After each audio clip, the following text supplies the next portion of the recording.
নমস্কার বন্ধুরা, আমি অনেকদিন পর আমার ইউটিউব চ্যানেলে ফিরে এলাম। কিছু ব্যক্তিগত কারণবশত অনেকদিন আমি অ্যাভেলেবেল থাকতে পারিনি, তার জন্য প্রথমেই আমি সকলের কাছে ক্ষমা প্রার্থী। তো আজ এতদিন পর যখন ফিরে এসেছি তখন কেন এমনি ফিরে আসবো, তাই একটা খুব সাধারণ কিন্তু টেস্টি মিষ্টি রেসিপি নিয়ে আপনাদের সঙ্গে ভাগ করতে চলে এসেছি। সেটা হলো মাখা সন্দেশ। তো চলুন বন্ধুরা শুরু করি উপকরণ বলা।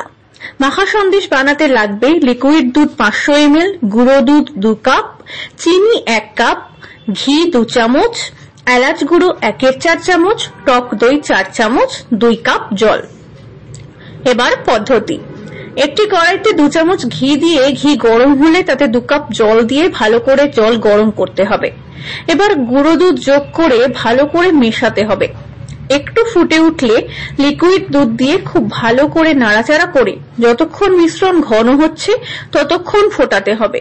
এবার মোটামুটি ঘন হয়ে এলে টক দই দিয়ে ভালো করে নাড়তে হবে। আবার একটু ঘন হয়ে এলে চিনি ও এলাচ গুঁড়ো মিশিয়ে ভালো করে নাড়তে হবে। মিশ্রণ ঘন হয়ে এলে অনেকক্ষণ ধরে নাড়াচাড়া করে শুকিয়ে নিতে হবে। এবার গ্যাস অফ করে একটি থালা বা বাটিতে মিশ্রণটি ছড়িয়ে ঠান্ডা করে নিতে হবে। রুম টেম্পারেচারে কিছুক্ষণ নরমাল করে নেওয়ার পর সেটাকে ফ্রিজে রেখে 1 ঘন্টা মতো রেখে ঠান্ডা করে নিতে হবে।